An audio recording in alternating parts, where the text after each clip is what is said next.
Bienvenue sur Africa 24 dans cette nouvelle édition de l'Africa Tonight. Voici les titres de l'actualité.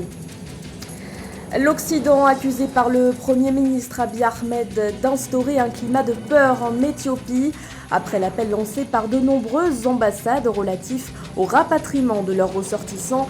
Le gouvernement réplique, il évoque une rhétorique alarmiste et négative. Le message de la première dame du Cameroun, Chantal Biya, à l'occasion de la journée mondiale de lutte contre le sida. Celle qui est aussi l'ambassadrice spéciale de l'ONU-SIDA parle de progrès extraordinaires accomplis au Cameroun. Et puis la tenue de la 13e édition du Festival international de la mode en Afrique organisé au Niger. Un événement placé sous le thème « La mode, dynamique de paix vers l'intégration touristique et culturelle de l'Afrique ». Les détails à suivre dans ce journal. Mais tout d'abord, la mort de 2 soldats au Bénin. Ils sont décédés lors d'une attaque terroriste perpétrée dans la nuit du 1er au 2 décembre dans le nord-ouest du pays. Un bilan auquel s'ajoutent également plusieurs blessés. Dans les détails, l'offensive a été commise à Porga, proche de la frontière avec le Burkina Faso. C'est une position de l'armée de terre béninoise qui était visée. L'assaut a aussi fait un mort dans les rangs des djihadistes. Pour l'heure, on ignore encore le groupe auquel appartiennent les assaillants à l'origine de cette attaque. Dans l'actualité également, le site de Lalibela est désormais sous le contrôle de l'armée en Éthiopie. C'est en tout cas ce qu'a annoncé le gouvernement ce mercredi 1er décembre. Classé au patrimoine mondial de l'UNESCO, ce haut lieu de pèlerinage était entre les mains des rebelles tigréens depuis août dernier. Les autorités ont également ajouté que les forces pro-gouvernementales, je cite, marchent sur la ville de Sekota, une ville située au nord de l'Éthiopie dans la région Amara. A noter que la veille de cette déclaration, le Premier ministre Abiy Ahmed avait appelé les éléments du TPLF à se rendre, affirmant que la victoire est proche. L'Éthiopie, où parallèlement le gouvernement s'insurge contre les mesures prises par l'Occident face à l'aggravation du conflit au Tigré, de nombreux pays avaient appelé leurs ressortissants à rentrer, à l'instar de la France notamment, des mesures qualifiées par les autorités de tentatives de créer une atmosphère de peur et d'insécurité. Les précisions de Philomentine. Le Premier ministre Abiy Ahmed accuse l'Occident de vouloir installer une atmosphère de peur et d'insécurité en Éthiopie. Cela fait suite aux appels au rapatriement sans délai des ressortissants américains et européens présents dans le pays après l'avancée des combattants du Front populaire de libération du Tigré TPLF vers Addis Abeba, la capitale. Il est très décevant de constater que des partenaires stratégiques encouragent cette rhétorique alarmiste et négative. Nous rejetons en bloc ces tentatives de créer une atmosphère de peur et d'insécurité. C'est un discours destiné à servir des objectifs politiques.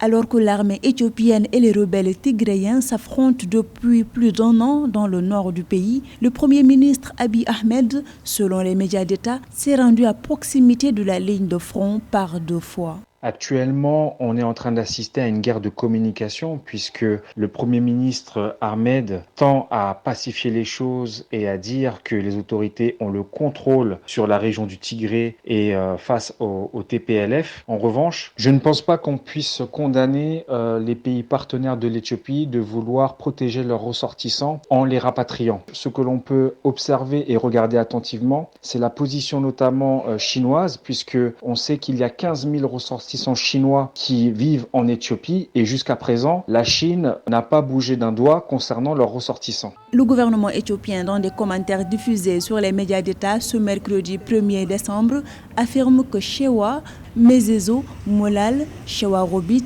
Raza et leurs environs, étant des localités sur la route de la capitale Addis Abeba, ont été libérés des rebelles du TPLF, au moment où le gouvernement a récemment indiqué que la victoire était proche. Chaque année, le 1er décembre marque la journée mondiale de lutte contre le sida. Pour l'occasion, la première dame du Cameroun, Chantal Biya, également ambassadrice spéciale de l'ONU-SIDA, a tenu à émettre un message. Si elle constate que des progrès extraordinaires ont été accomplis au Cameroun pour éradiquer cette maladie, l'épouse du président Paul Biya affirme que des défis restent encore à être relevés, notamment en termes de prévention. Roberto Bogbe. Au Cameroun, Entre 2004 et 2020, le taux de prévalence du VIH est passé de 5,6% à 2,7% au sein de la population âgée entre 15 et 49 ans. Le nombre estimé de nouvelles infections a également connu une baisse considérable de 47,958 à 11 175, des données qui témoignent des efforts consentis dans ce pays aux 26 millions d'habitants. Le chemin que nous avons parcouru ensemble depuis 2 décennies est appréciable. Nous avons accompli des progrès extraordinaires dont nous pouvons être légitimement fiers. Mais la marche vers l'éradication du sida en tant que menace de santé publique d'ici 2030 est encore longue. Cet objectif est ambitieux et attend de chacun de nous un engagement et une détermination de tous les instants. En première ligne de la lutte contre le sida, le Comité national de lutte contre le sida, CNLS. L'organe est chargé de la coordination de la gestion du programme national de lutte sur l'ensemble du territoire national en collaboration avec les administrations et les partenaires nationaux et internationaux. Des actions y sont menées pour rendre accessible le traitement. On a décentralisé les formations sanitaires pour la prise en charge. On a levé le coût. Le traitement du VIH au Cameroun est gratuit depuis 2020. Sur cet aspect-là, tout a été fait pour faciliter l'accès au traitement antirétroviral. Le dépistage est gratuit, le traitement est gratuit et même la charge virale est gratuite. Donc tout ce qui reste, c'est de se faire dépister et de venir se faire suivre. Malgré ces améliorations, de nombreux défis restent à relever, à l'instar de la réduction du taux de prévalence chez la jeune fille âgée entre 15 et 24 ans, qui se trouve 9 fois plus contaminée que le jeune garçon de la même tranche d'âge. À cela s'ajoute le complexe foyer des travailleuses du sexe, les utilisateurs de drogues injectables, où la prévalence frôle les 25%. L'Afrique du Sud touchée de plein fouet par la pandémie de coronavirus. Le pays d'Afrique australe a recensé entre le mois de juillet et août un taux de chômage de l'ordre de 34,9% selon l'agence sud-africaine des statistiques, son plus haut taux en 13 ans. L'agence indique également que 7,6 millions de Sud-Africains se trouvent sans emploi. Nathalie.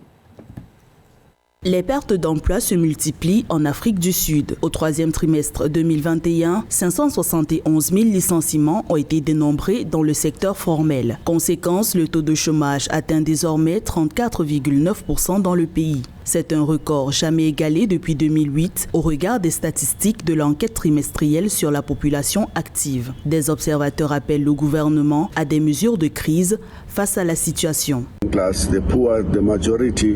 Il faut que la population se mobilise et demande au gouvernement de redresser la barre, de réformer la politique qu'il applique depuis 27 ans pour que cesse l'horreur du chômage et ses conséquences.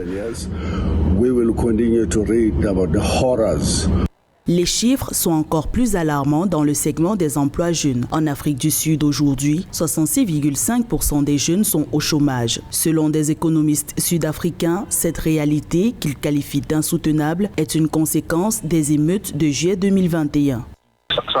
Je pense que nous n'avons pas encore vu le pire. Nous voyons maintenant certains des impacts des émeutes de juillet se manifester dans des chiffres du 3e trimestre. Les services financiers sont les seuls à avoir créé 138 000 emplois. Le secteur informel a créé environ 9 000 emplois, trop peu pour faire quoi que ce soit de visible.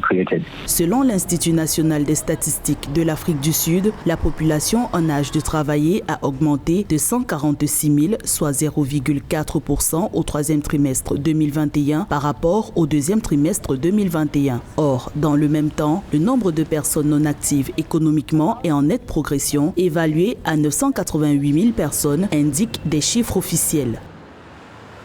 Entre crise sanitaire et sécuritaire, l'industrie touristique tchadienne éprouve des difficultés à se relever. Comment impulser cette relance? Les acteurs de ce secteur se tournent vers l'écotourisme et ciblent comme clientèle des locaux. Reportage de notre correspondant Mahamat Ramadan.